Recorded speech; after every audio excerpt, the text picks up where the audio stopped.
সবাইকে জানাই শুভ সকালের শুভেচ্ছা ও গুড মর্নিং।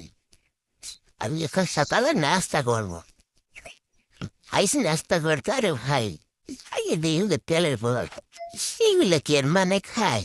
এগুলো হইলো গ্যাস্ট্রিক, যেমন মাইয়ের লোক আর তেল, কোনো পার্থক্য নাই। গ্যাস্ট্রিকের ওস্তাদ। এই মামা, আমাকে 2টা রুটি দাও তো, তেল ছাড়া।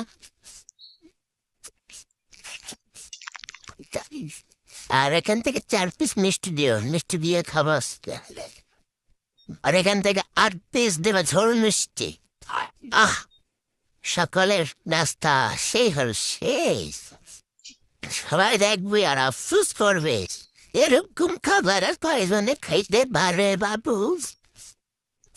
আপনারা খাইবেন, খাইলে আমাদের পরিবারিয়া দুলাল ফুবের দোকানে চলে আসুন।